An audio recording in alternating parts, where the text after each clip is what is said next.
And Good we are morning. live. Welcome to our show. My name is Adrian. Each week, we just here on Beyond Bariatric, we discuss topics surrounding our experience with bariatric surgery and beyond. And we interview guests who also like to share their experience, strength, and hope with us. I'm about 8 years after losing 60 pounds on the TV show The Biggest Loser. I gained my weight back, and I've struggled ever since. So I decided to have gastric bypass.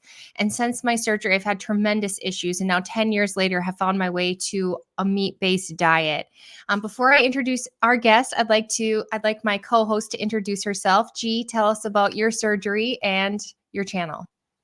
Hey, everybody. My name is G Brown, the Lifestyle Changer. And I, too, had gastric surgery. Adrian had the gastric bypass where they rerouted her intestines. I had the gastric sleeve where they just threw more than half of my stomach away. That surgery was 11 years ago last month. April made 11 years, and no one knew I had the surgery. I was ashamed to tell my story because I felt like if you did that, you cheated. But not really knowing that it is just as difficult, but now I just have a reduced stomach. So your woes are not over. You know what? That's my kid. Your woes are not over in regards to that. So, with that being said, I love that Adrian and I are trying to tell everyone's story. Some people this might have worked for. It's not working for us. All right. We're both like 10 plus years in, and I'm finding where my issues now are different. It might not be the weight because at my heaviest, good morning, everybody. At my heaviest, I was 260 plus pounds. That was the last time I stood on the scale and it counted, but I know I got bigger. But I'm going to hold on to the 260. And I'm just thankful for where I am now. So with that, can we meet our guest?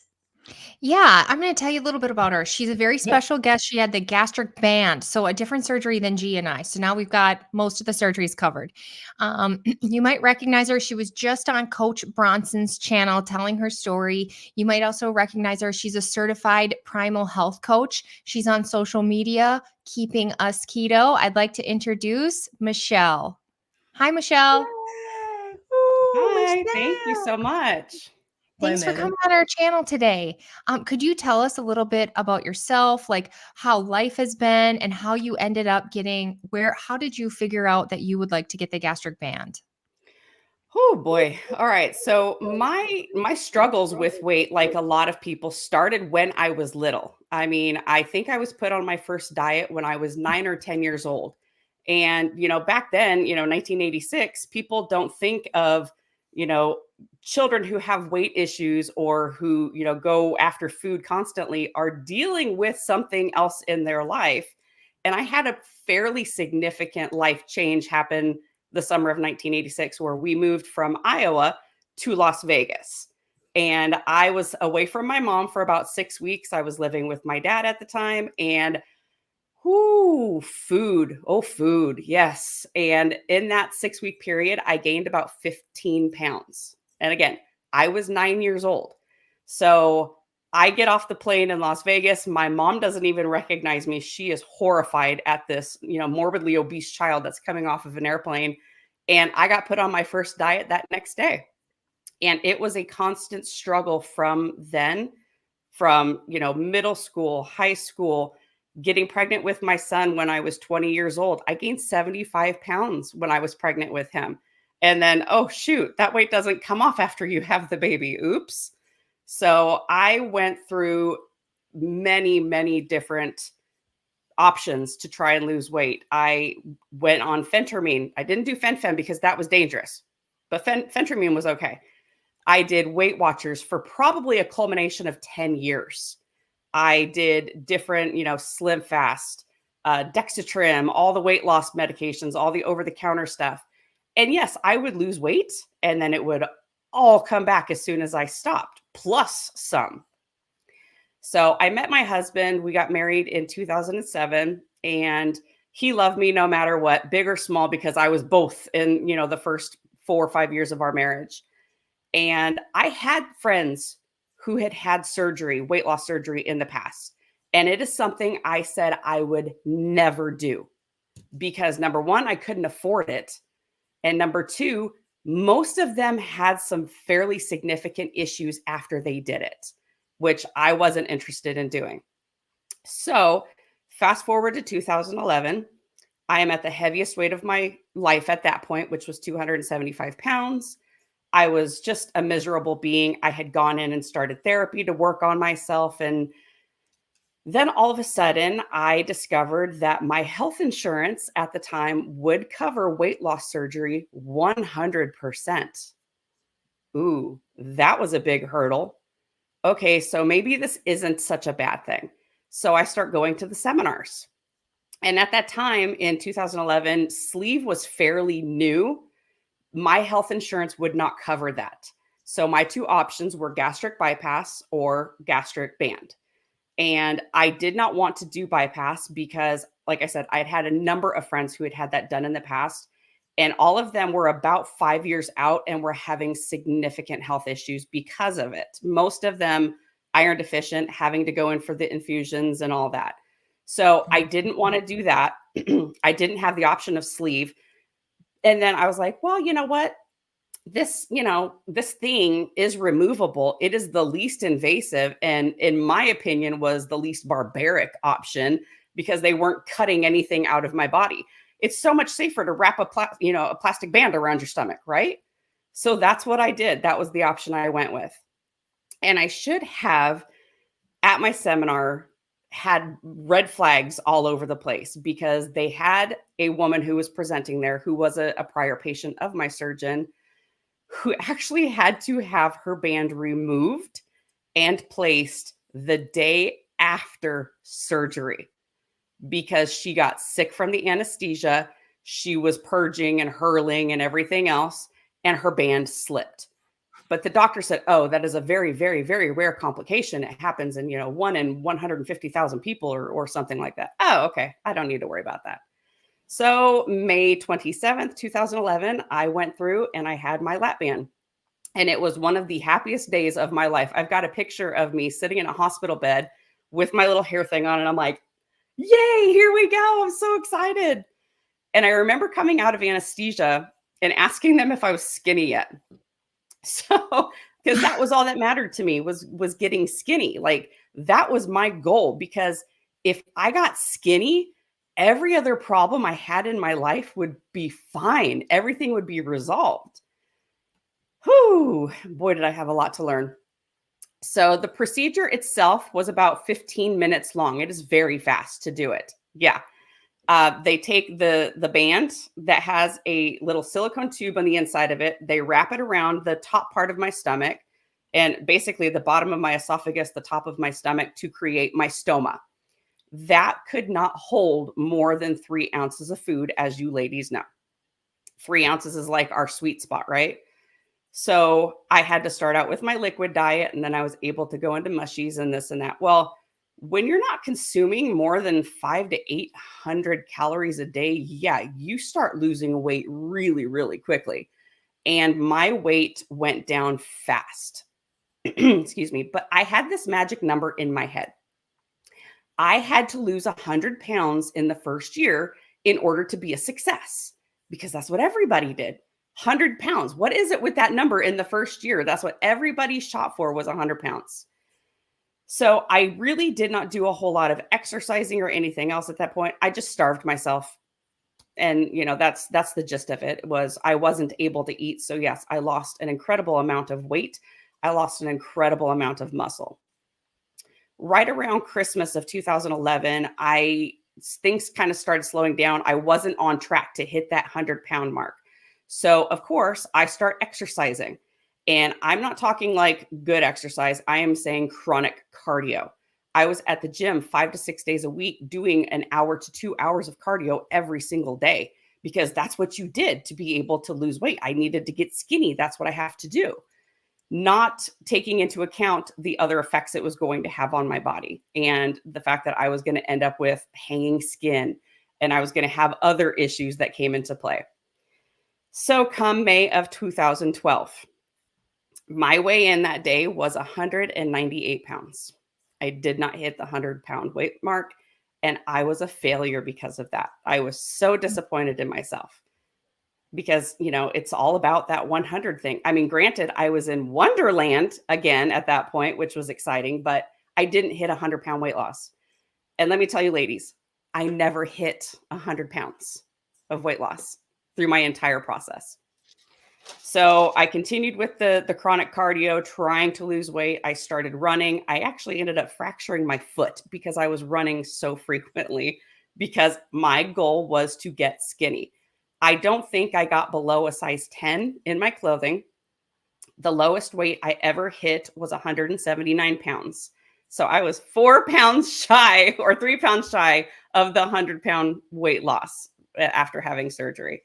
And it was a disappointment. And so then guess what? Not all of my problems were solved because I didn't lose 100 pounds. And at about between year 2 and year 3, my weight loss stopped. And then what? Now what am I supposed to do? So I actually went to a doctor to see about being put on phentermine again to keep me from having any sort of appetite so that I could continue to lose weight because, of course, that was going to fix me. They wouldn't do it because I was so new to having the weight loss surgery. And they were like, no, you just need to give it some more time. Well, that frustrated me. And so what did I do? I learned how to cheat my band. I learned how to cheat Weight Watchers. I learned to cheat every diet I'd ever been on. And I figured out how to cheat the lap band. And let me tell you, milkshakes go down really easily when you have a band. They don't get stuck. And so I went through this kind of back and forth. Then I started doing other programs to try and lose weight. I was doing the 2 shakes a day plus a healthy dinner thing. I was doing all of that. But weight kept creeping up. So in May, it was actually May 13th of 2015. I just had my 9-year anniversary of almost dying. I had been going back and forth, fluctuating with weight. I think I was up to about 205, maybe 210 pounds at this point. So I went from 179 and gained that much weight back because nobody warned me that you can gain the weight back with a band, with a sleeve and with a bypass. Yeah, because your stomach will stretch back out. But I had, this little thing that was keeping me from passing food through. So I should have been okay. It wasn't the case. So I was at work that day and I had, I would snack on pistachios a lot and I was eating them right around 10, 11 o'clock in the morning and I got stuck. Well, you ladies know what it's like to get stuck, right? So what happens when we get stuck? We have that productive burp and you bring everything back up, which I did. I was no stranger to productive burping. Well, something happened during that particular episode. I don't know if it was just because it was a more coarse food or I had too many that were stuck in there at that one time, but unknowingly, my stomach swelled shut. And so even when I tried to drink water, it would come right back up. And so I went through this all day where I would try and drink water just to keep myself hydrated. And within 10 to 15 minutes, I was bringing it back up. And I'm like, oh, great. So continue throughout the day. I finished my work day because that's what I do. And I decided, all right, I'll go to the emergency room just to get my band looked at and to get the fluid taken out because I couldn't find a bariatric surgeon in Arizona where I now live to see me because another doctor in another state had placed the band. Nobody wanted to touch me. So I go to the emergency room and at this point I'm vomiting blood. And it was a little bit scary because I'm like, wait, that's pink. And then it just got brighter and brighter and brighter. I let the hospital staff know. They're like, okay, yep, we'll be with you shortly. I get in to see the doctor and he takes x-rays of my stomach because I told him I have a band. I think I need fluid taken out because things aren't passing through. He comes back in after looking at the x-rays and he goes, everything looks great. Your band is still where it's supposed to be. I have you scheduled for 9 a.m. tomorrow morning with a bariatric surgeon to have the fluid taken out. And I was celebrating at that point because, yes, this doctor who refused to see me finally had to see me now.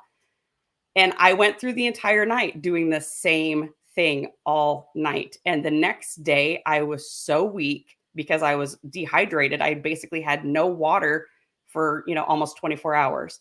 I go to this doctor's office. He pulls out the x-ray. He looks at it and he goes, "I'll be right back." I said, "Okay." Maybe 5 minutes later, he comes back and he says, "I need you to go across the parking lot to the hospital. This band has to come out." And I said, "Why?" He said, "Honey, your band has slipped and it's halfway down your stomach." And I argued with him because my son was graduating from high school the next week. And I said, "I don't have time for this. Like, what can we do to fix it?"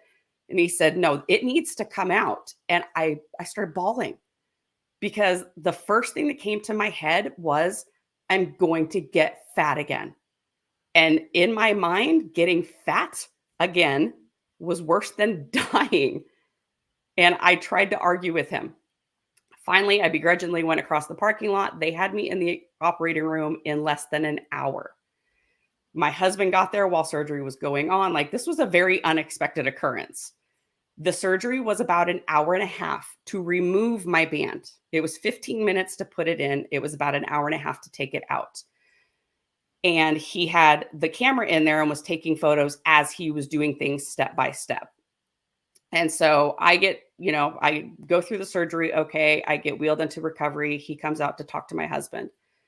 And when my husband told me what the doctor relayed to him on the way home, it scared the bejeebus out of me because he said her band had slipped all the way down. It was over halfway through my stomach. Now, keep in mind, when they put this plastic band in my stomach, it was stitched in to keep it in place. So I had thrown up so much in that 24-hour period that I broke all of the stitches. So I had lacerations in my stomach up above. And then as it was going down and getting more tight, then I was tearing into my stomach. It was eroding basically my stomach lining. So he had to stitch up my stomach. He had to do all this other repair work. And he told my husband she was about 24 hours away from her stomach perforating and she would have been dead. Like, I get goosebumps every time I say it. Girl, because, that's what I keep saying. You giving me goosebumps. Yeah. You I had really no are. idea that I could have died from having this thing put in me because I did the less barbaric option. Come on now. I just stuck a piece of plastic around my stomach. I didn't do anything scary until it became really scary. Let me just say, you hit on so many areas that I want to dive into. Girl, you got me over here taking notes. It's like something, okay. Well, I wrote down what kind of complications, but you did beautifully to do that. The first thing that you said that stood out to me, that even though people were having some issues, but you still said yes. So when and I want people to really understand this, because that mindset, I think about where I was 11, 12, 13 years ago at that sick and tired of sick and tired. And you didn't hear me say this, but that's one of the things I say. I just wanted to be smaller. I just wanted to be smaller. And as you were talking, even though people were having some issues, even to the point where that lady was in there, that her band slipped, but you heard just enough what you needed to hear. And I want to reach across to America and, the world, if you're listening to this. We understand what you're going through, wanting to be smaller. And Adrian can attest to this as well. If it seems like an obstacle is in the way, your will and desire is going to just make you think, oh, see, nope, and you push and push. But those obstacles, now that I stand and look back, those were to get me to not do it. but I saw smaller. I Yep. saw smaller. And in your story, it's like, well, for me, it was 164 pounds by my 50th birthday. But then when I was 50 and one day, then it was 165 and then 166. I ain't seen them 160s again until now. You also okay, so here's the question. What things were you wanting to change in your life before this ban? And this is what I want to hone in on, because you're going to touch the life of other people at this moment. What It's not just about being smaller, because see, you turned around and said that if I get this, all of these things will be okay. So now you have one meaning of that, but let me tell you what it meant for me. I'm thinking about it. You're so right. I don't know if something is going on in someone's marriage. My husband liked roly-poly me. He didn't really care. But it could be a relationship. You're sick and tired of being big and not finding someone to love you. You are tired of being the biggest friend in the group. I want you to hone in on that right there. It wasn't all the food aspect. That's why they had you to go see somebody. It is other areas. What else was it? At that moment, what did that mean for you, where you were looking for the change in your life before that ban? What were some of the things? It wasn't just food, because that's going to reach someone to let them know they're not alone. All of the above.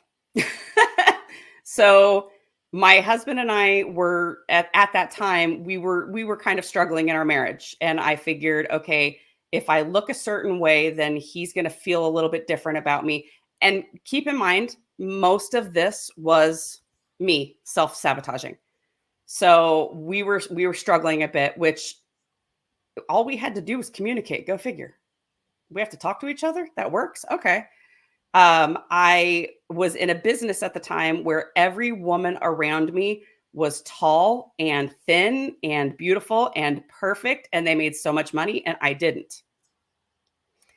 I had friends who, yes, I was usually the bigger person in the friend group. I had my son who was watching me, who was growing up, who was following my example, and my son was always bigger too. But keep in mind, my son is now 26 years old. He is 6'5" and about 310 pounds. He was an offensive lineman for most of his life through college. So I had a big boy, but I was so worried that he was going to get teased and he was going to not have opportunities because he was big, like his mom was, because he learned everything about eating and health and all that from me. I was extremely unhappy with myself and having the ability to be skinny. And that's all it was just, if I was thinner, if I weighed less, if I was able to fit into cuter clothes, my life would be so much better, because that was the illusion that I had created in my mind, even though it was the complete opposite of what reality was. I'm so much better now than I was way back then, because I actually dealt with this. That's so important. Thank you so much for reaching those women and men, that this thing is bigger than just the weight. Sometimes we are really now for me, I was looking for my clothes to fit better. Just certain, because clothes let anybody wear them. I need for that to sink into some people. They are not prejudiced at all. If you feel you can pour your body over into, go ahead and pour your body over into it, and yeah. So hopefully that touched someone, that listen, you're not alone in this. We all feel that way. What about you, Adrian? You've been quiet. I know you are, Michelle. Thank you for introducing her to us. Michelle, this is a phenomenal story. This is phenomenal. Thank you. Yeah. They were offering the ban. I was looking for that permanency. And I felt that the sleeve, you're just going to take a portion of that stomach, but you are wonderfully made. And that means that that portion of my stomach that was removed, it also took some valuable parts of me as well, because, and I share, I no longer get hungry. I was on the bathroom this morning, just first thing in the morning, and my urine was strong. And then that's what made me think, up, rewind, last 24 hours. I think I ate once yesterday because I don't get hungry like that. I was so busy yesterday. And then, as a matter of fact, I forgot my bowl in here and it still has some of the food in it. So that means I didn't even get them 3 ounces. That's not good for me at all. I literally need a clock. And I say that to remind me to eat, because that portion was cut off and left with the other part of my stomach. Yeah. I think you got in on a very important part, which is, I think, why it just tugged at my heart, because I forgot, I remember wanting to be skinny because mine was 10 years ago, but I totally forgot that I did not think I was lovable. I did not think that I could be, it didn't matter that I was married. He didn't love me because I was big. It didn't matter that I was the top producer on my team. I'm never going to succeed because I am the biggest person in the room. Like, I definitely thought less of myself, and that there's no path to true success for me unless I lose this weight. Like, it weighed on me more than just my body. It weighed on my heart and my mind every single freaking day. And so with my story, I had lost it, through The Biggest Loser, and then gained it back. And I got a little taste of, I'm the same person, whether I'm big or small, but I still didn't love myself. Even when I was small, I still didn't figure out how to have self-worth. And so I got the gastric band or the gastric bypass, hoping that I would learn self-love somewhere in there. And I did have to, I quit drinking right before I had my surgery. And so I was working a 12-step program, and that's where I learned love for myself and then love for other people too. And so I'm grateful for that. When you had to do your prep for this, is there a certain diet? Do you have to do the liquid diet like we had to do? Was there like lifelong, this is how you're going to keep the weight off? Or it was just like, we're going to put this band on you and then that'll just fix it? Yep. So I did my own personal liquid diet the week before, just because I wanted to get myself used to only being able to have liquids for 2 weeks. But keep in mind, that made me lose weight, which then would have taken me out of being eligible to have surgery. So I had to work very carefully in doing that, so that the day that I went to the hospital and I weighed in, I was still fat enough to be able to get the surgery done. So yeah, I did it myself just so I would be used to it. But even then, after the fact, you're not used to it, especially when your family is able to sit over there and eat tacos and you've got green jello. Like, it's not okay. Were you emotional after the surgery? Because my family told me that they're like scarred to this day because I was so emotional after the surgery. Yeah, I cried the first time my husband and my son brought food home and ate it in front of me. I cried and I was angry. And I lashed out at them, and I'm like, why would you do this to me? I can't eat. Why would you bring this food home and eat it in front of me? So yeah, that's the same thing happened on our end. So you had the weight creep. I don't know. Are you part of any of the gastric Facebook groups? This is No. so common. That's all the People questions don't that are pretty realize much how in the gastric often it groups. happens. Yeah. And then I read the directions and I just cringe, because they're like, go back to the liquid diet. Are you eating more than 800 calories a day? Are you eating your 1-cup portions? If not, well, that's why it didn't work, because you're a failure, because you didn't keep up this super unsustainable starvation diet for the rest of your life. Yep. Well, let me add on to that and teach you guys what the ones way back there. Come on in a little bit. I need you to hear this. I just shared with you that I might have eaten once yesterday. I didn't wake up smaller today. Mhm. So that calorie deficit that we've been doing to ourselves, that is not the answer at all. I believe that if I still had my entire stomach and I was doing what I'm doing now, I would be smaller than I am now. So now my battle is trying to get enough food inside of me. How crazy is this, right? I don't have that Because problem. I don't have all of these cravings. So let me just share real quick. This sidebar. Let's go up here to the side, y'all. I'm turning 60. My birthday is coming up. And I'm like super, super excited. And with that being said, I have, I think, 5 or 6 more cruises throughout the rest of this year. Starting July, 2 in August, 1 in September, November, and December. Okay, 5. Yeah. And so I'm trying to feel good about me. That's what I'm trying to do. Yesterday, I was so caught up in what it was that I was doing. Hunger did not set in.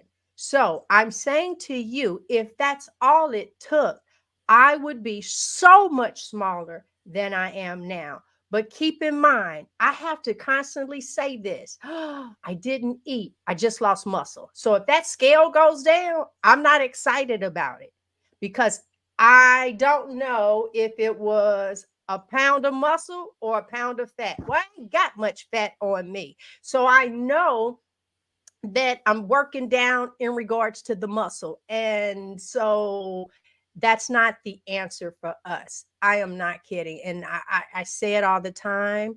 I live a life of very few regrets, very few, because I believe that everything that happened to me in my life designed me into who I am now. So no complaints here, except for that surgery.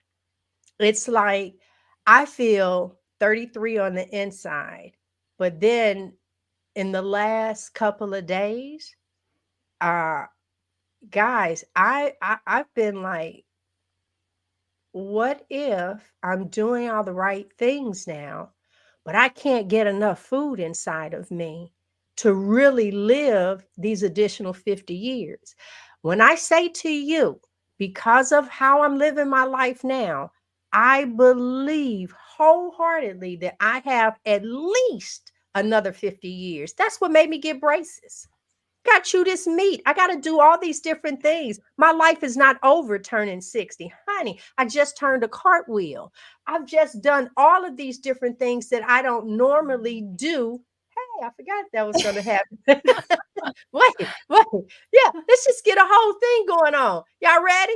Yes, I'm super, super excited of Gosh. everything that's going on in my life right now. But I have to be concerned about the amount that I eat, meaning I'm not eating a lot. So that's not the answer, everyone. Calorie deficit is not the answer because on the inside of you, other things are happening that might not be for your benefit. So you want to be active as you get older and just take it a day at a time. All right, y'all go ahead. So, Go ahead. Michelle, can you tell us then? So, you have this off. Do you gain all your weight back? Like, what happened next? It's funny because now that I'm getting my Facebook memories from when I had my band removed, this morning's memory said I'm up 5 pounds from where I was when I had the band taken off. A lot of that was inflammation from surgery, of course, but girl, I could eat. I ate bread for the first time in 4 years and I didn't stop. So yeah, every year the weight went up and up and up and up and up. And again, I had traumatic things happening in my life. The week before I had this issue with the band, I found out my dad had a terminal illness that I had never heard of before, but I'm very well versed in now, which is Lewy body dementia. He dealt with that for 5 years. he passed away in 2019, October of 2019. And for as little time as I spent living with my biological father, I had no idea the emotional impact losing him was going to have on me. And food was everything. And I'm not just a sad eater. I eat when I'm stressed. I eat when I'm excited. I eat when I'm happy. I eat when I'm around people. I eat when I'm alone. But after my dad died, that's when the binge eating started. And I look back on it and I want to cry because I can't believe I did that to myself. I can't believe I became that person, because I knew people who had issues like this before, and I'm not one of them. I'm not like that. And so what happened at the beginning of 2020? The world went mad, right? And my husband and I were bringing in food from, local restaurants because we were trying to keep everybody afloat and do this and do that. And I was working from home and he was getting furloughed right and left. And the stress was just all the way up here. So I ate and I ate and I ate and I ate and I ate. And there's one evening that really stands out to me. And I was in the kitchen, which is, we've got an open floor plan. So my husband's up here, on the couch watching TV. I'm back here in the kitchen at the refrigerator, and I am shoving lemon meringue pie in my face. And I am eating it so fast so that he doesn't realize I'm doing it. And I felt so sick and nauseous and disgusted with myself. The next day I got on the scale and I was 286 pounds. And that was the heaviest I'd ever been in my entire life. And I looked at myself in the mirror because I did not look at myself. And I was just, who is this person? Like, how did I become this person? And the following week, my husband ended up going to Washington for work. And I sent him a text message and I said, I'm doing keto again. You can eat it if you want to, but I'm not making different food. And his response to me was, okay, I like meat. And this was the third time I had done keto in my life. The first time was in 2017. And 2 weeks in, I ended up having emergency surgery to have my gallbladder removed. I blamed keto. I ate too much fat. It's keto's fault. No, I had 200 stones in my gallbladder from all the prior years of abusing my body. That's what caused it. And then in 2018 or 2019, we did it again. But we never got beyond like a 2-week period of actually eating like we were supposed to before something would come up. And, I threw it out the window and, would stop on the way home and get pizza or Carl's Jr. or Arby's or something else because I need this. I need this right now. And so when I finally had enough and I was in so much pain all the time, like my elbows were always hurting, my joints were hurting, my feet were always hurting. I thought I had plantar fasciitis because of my feet. I was depressed. My anxiety was through the roof. And I didn't know what to do with myself anymore. And all of a sudden I see a video from Dr. Barry that it was a study that had been released that day, I believe, kind of counteracting or, what had been reported back in the 70s about saturated fat being dangerous and causing atherosclerosis and causing heart disease and this and that. And it's, okay, maybe it's not this. Maybe it's a combination of this and this, the carbs and the fat. And so I said, okay, I have no more excuses. I need to do this and I need to do it for real. And when I started, I still did dirty keto. I did the low carb tortillas and I did the low carb this and the low carb that. And as I started to lose weight and feel a little bit better, then I actually cleaned things up. And within 3 months, I had no more pain in my body. I woke up one day and I'm like, I feel normal. Wow. Okay. And then my depression started dissipating and my anxiety was going away. And oh my God, my marriage is getting better. What is happening? And, it's because I'm losing weight. That's why. Or is it because you started doing it more? I'm just kidding. I'm Actually, sorry. it was because I got I watched a video from Dr. Sivas, and Yeah. he made me look inside of myself and come to terms with why I was doing what I was doing for as long as I had been doing it. And that was traumatizing, number one. But then that was my awakening, and it changed everything. You know, like Adrian had said, how can my husband love me when I am this way? I am unlovable. I hated myself. So how could my husband love me and want to be with me and be in a marriage with me when I don't want to be with me? I don't like who I am. And once that mindset shift took place, I never looked back. Can I get you to do something? A lot of times when I listen and to people, I listen as if I don't know what you're talking about. Explain the keto. Yes. What Because does clean keto mean? yes, clean and dirty, break it down and ready, Because set, go. I thought I was keto for 10 years. And after going carnivore, I realized I wasn't in keto. So go ahead and tell us. So the dirty keto is essentially you're still using, you know, processed foods, you're using packaged items, you're counting net carbs as opposed to total carbs. So, and what people don't realize is when they do dirty keto and they're counting net carbs, even though, well, I'm staying below 20 carbs a day. No, sweetheart, you're at 60, 70, 80 total carbs a day. So you're still consuming way more than you realize that you're consuming. And once I But realized, wait a minute. oh, So why is it that they think they're doing 20, but you're saying 80? Tell. marketing, Because of you the know, lie that they take certain the carbs fiber. don't count. Yeah, they take the fiber, they take the sugar alcohols, they take other things that they throw into these items to kind of guise the fact that there is still wheat in them. There are still some sort of grains in them. And it's, oh, well, no, you just need this. You can do net carbs because then you're eating so much less, which yes, you're eating significantly less than you were on, you know, any standard American diet where you're consuming upwards of 300 grams of carbs a day, but it's not enough. And then people get frustrated and then they get tired of it and then they throw it out the window because, well, this doesn't work. So I'm done.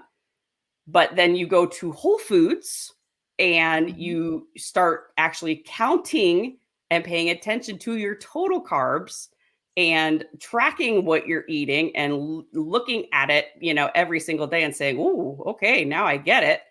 Then you're on a better path. So yeah, you want to stay under 20 total carbs a day. Some people say 50, I say 20 because you don't need that many carbs in your life. But that's, you know, when I shifted from, you know, doing the dirty keto, the net carbs, to doing total carbs, it was a big awakening. But then, oh my God, I can eat more meat. Okay. And I'm not the type of person that sits there and eats a stick of butter or anything like that. I'm not that driven to, you know, to get my fats up and things like that, like other people are, or that they need to. I just eat the fatty meat, and, you know, I'll still have heavy cream in my coffee. I will not give that up. I refuse to. There are times I will have, you know, keto, gluten-free types of treats very, very sparingly because almond flour really does not like me. But once I got to a certain point on my journey that I knew I wasn't going to be triggered by certain things, then I allowed myself a little bit more leeway. But I have to keep a tight rein on things, or I know what will happen.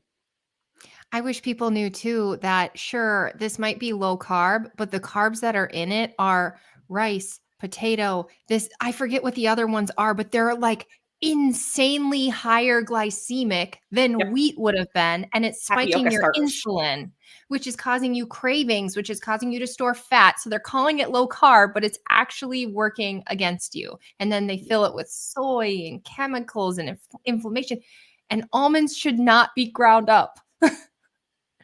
Oh, it's so inflammatory. Okay, so now you coach people, and you specifically would love to help anybody who's like us, who had the surgery and is like, now what? But you'll help anybody, like it's somebody, right, who's like considering the surgery, but maybe maybe they could come work with you instead. Yeah. So what would be 3 tips you would give someone who's been struggling? They already had the surgery.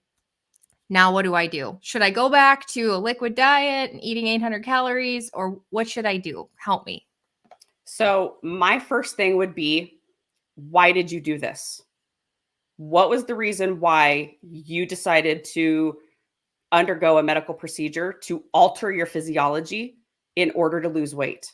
What is your why? And that's a huge focus on my practice is your why, is mindset. Because if that mindset is not where it needs to be, you're not going to succeed at anything. I don't care how many restrictions you put on yourself. You have to know why you are doing this. What is it that's driving you? What is it that's going to keep driving you when it gets really tough? Because that's the tool, the biggest tool you'll have in your belt.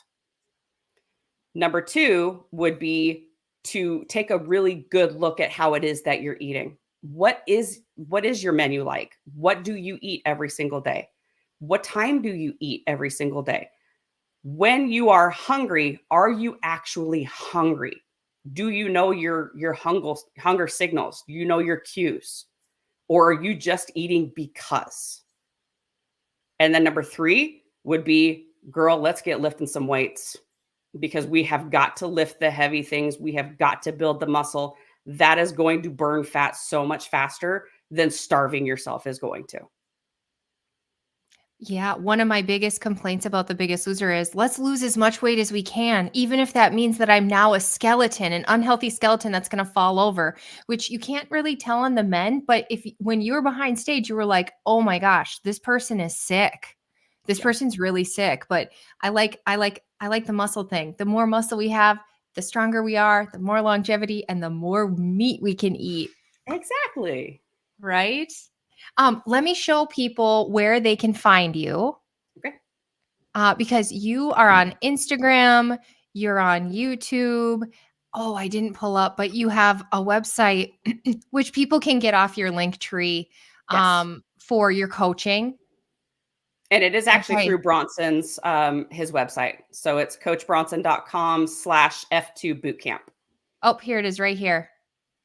So we can just click on that so you guys can see she's got a coaching program.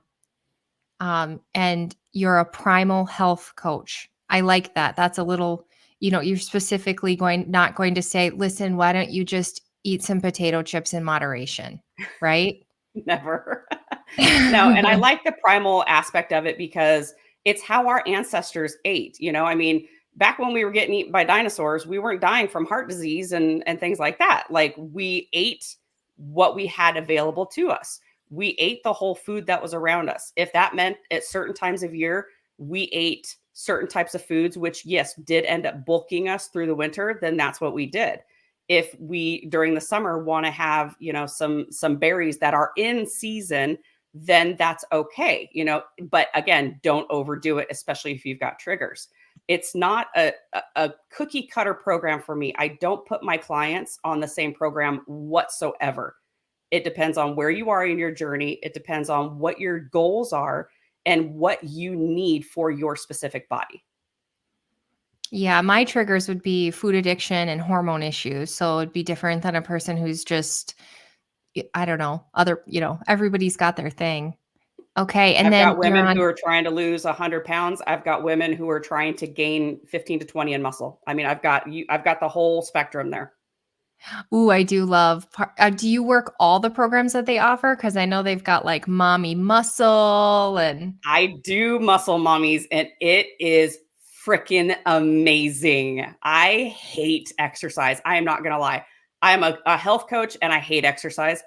But when we started Muscle Mommies in January, that was life-changing for me. And so I love when my clients start doing the Muscle Mommies along with the program they're doing with me, the boot camp, because they are getting such better results just from lifting weights. And then we can also kind of complain about it together because we all hate Bulgarian split squats, right? So let's vent about the Bulgarian split squats. Oh, they're the devil, but they work. Was there anything we missed, Michelle? Go ahead, G. No, Did you have any more questions, G? No, I want to know where are you now? Um, I have to slip this part in. Have you ever thought about going carnivore? I I am basically a ketovore at this point. I eat it's eggs and meat. That's what my primary diet is. Like I said, every once in a while I'll slip in a little treat here and there. I'm going on the cruise in, oh my gosh, a week. And I don't know what I'm going to do when I'm on the ship, but I for the most part remember how I felt last year because I ate desserts and I allowed myself to do it. And ooh, I look at the pictures and I'm so bloated. And then my joints hurt for 2 weeks. And I'm like, yeah, I don't think I'm going to do that this year. But So, what cruise line are you going on? so it's actually the low carb cruise that's Have you leaving heard of this, G? it's No, wait leaving a next minute. But Friday. the cruise line is what? Royal. Okay, well, I'm loyal to Royal. So let me Ah! just so Have let you me heard just say, of the low carb cruise? G? I think just through reading some comments over time. I don't know how y'all get all these links and stuff like that. They just must skip right over my computer. But anyway, one of the things that you can do prior to even getting on the ship, write out what it is, how you want to eat. An example for me is I write out, I only eat meat. I do not use seed oil, seasonings, so on and so, and I go down with that. And then I even add, if this is in my food, it's going to set my system off and mess my vacation up. And because you put that in there, they don't want that to happen. And so now when I go to the egg station to get eggs, I go by the bread station first and grab butter. I take it. So now I'm in line and I let them know, do not use seed oils, only use this for my eggs. And then I request my over medium or over easy or whatever, then I guarantee that I get a real egg and not some liquid stuff. And then when I go to dinner, when I first get on the ship, I go to the restaurant first to see whatever floor I'm on, and I hand that to that head, either the head waiter or whoever is in charge of that floor right there. I give that to them to let them know. So now they're looking for me. And once you meet with that head person there, I let them know I need for you to communicate with the windjammer, because what I'm not getting ready to keep explaining what it is that I'm doing. And I just really have no issues. And because I verbally put it out, I mindfully watch what I'm doing because I know I got people watching me. So Yes. one thing that I can say is, and this is, this is no toot, because wait till you hear part B. A is, I really don't cheat. If I put something in my mouth that I'm not supposed to, I might bite it a couple of times and I and I spit it out. I don't do that for a few reasons. One, the main reason is the pain level that I was in prior to going carnivore. That Your pain why. level that I was in, and if I eat something, it's like it brings the pain back. And because I was on Percocets and I no longer have them, and it wasn't the low dose. I always tell people that. It's not like I could get in pain, take 2 Tylenol, and I'm gonna be okay. Or even if I decide to take a Percocet, find one, it doesn't take the pain away. So it's not like I'll be pain free. There's not a bite of food that's worth that to me. But hold up, I'm on the ship and they make the best espresso martinis. And that ends up being my downslide. If No, I anybody have to wants, agree with you I there. know. So that ends up being my downside. And when that happens, I say to myself, this is my one. So I'll have it. And then only one time on a ship where we were doing a weekend, we got on Friday, got off Monday.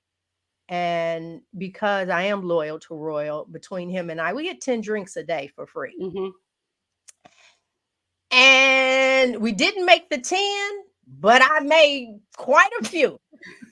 And when I made it all the way coming home, I looked at him and said, "Oh, I messed up. Depression. I could not get out of bed for 2 days. Anxiety." I said, "Oh, I remember this." Anxiety. And I do not want that back in my life. So now I have more time for the shows. I have more time to look over the planner and say, you know what? I'm going to go to this. Yeah, because I'm not spending all the time sitting at a table eating. So you really do enjoy that cruise. And so to you, enjoy. But you can, I do the same thing with my cabin steward. Because on Royal, if you a junior suite or above, they still clean your room twice, but a balcony below, they don't. So I have my list for them. I need 6 to 8 towels, not including those, because you ain't coming back. I want a bucket of ice, an extra pillow, a black. I have a list to give to them first day. So we're and I put a tip in it. So it's not like I'm asking people to do stuff and they look and say, but I haven't done anything. I say, yeah, but if you take care of me, there'll be another tip at the end. So you end up having very, very good on Royal. Michelle is on the committee for Low Carb Cruise. I'm pretty sure she's got some tips too. So if anybody would like information about those cruises, because this year's next week, so you probably can't hop on, but next year's Alaska. We actually had somebody last week book to get on the ship. And I said, man, to be able to get on a cruise ship in 2 weeks was just like, okay, yeah, we're going to go. So let me ask, where are you guys going? This year we leave from Orlando and we're doing St. Croix, St. Thomas, San Juan, Puerto Rico, and then Coco Cay. So you're going to be on the Adventure? Yes. You know your ships. No, they've got amazing I'm booked for that one. I'm booked for that one in September. That's how I knew. I was like, well, that sounds like I just booked that. Yeah. That sounds just like mine. I do have to say, if we're going to go on the cruise craziness here, my first cruise, I felt like absolute dog poop after I left. I did not ask them to remove my seed oils. I ate spices, blah, blah, blah. Second cruise, I stuck to my meat. I walked every day and I left that ship without gaining a pound. See, I decided to indulge in baked Alaska because that's a cruise staple and I never get it anywhere else. And yeah, you get the regret afterwards. And then you're like, okay, and this is why I don't eat like this anymore. I feel that you just have to decide. For me, the pain is my reasoning. That's the thing that keeps me in check. It doesn't have to be an outside force. That is like, no, thank you. No, thank you. And that's where it's like, I won't even say depriving. I'm making much better choices for myself. But then that would just really bother me if by chance that I'm still not eating enough. That would just really crush me. It's like, wait, I'm doing all of this and now you're trying to tell me I don't eat enough? Yeah. I need more food. Yeah. So let me see. Back your bags. I'm just trying to keep up with Don on here. Yep, pack your bag. Okay, so you guys do this cruise once a year? Correct. And it's lowcarbcruise.com is the website. So we are booking for Alaska for 2025. That's going to be in June of 2025. Okay, so all right. Now here's one for Alaska. And hopefully y'all on the right ship on that one. Because the ship was gorgeous. But even if Alaska was free, I would not go again. No. There's going to be amazing speakers though, and we get to be right with them, and so it's like the experience of being with family. No, because in my head, when I'm on a ship that is swimwear, so I have this whole thing right down in the islands, and I got on that cruise, and I had a sweatshirt, earmuffs. I was like, this is not crazy. I needed to be in the right mind space. And I wasn't. I kept doggone it. I need some sun. And I put that swimming suit on and went upstairs and froze because I was determined to put the swimming suit on. So hey, yeah, more power.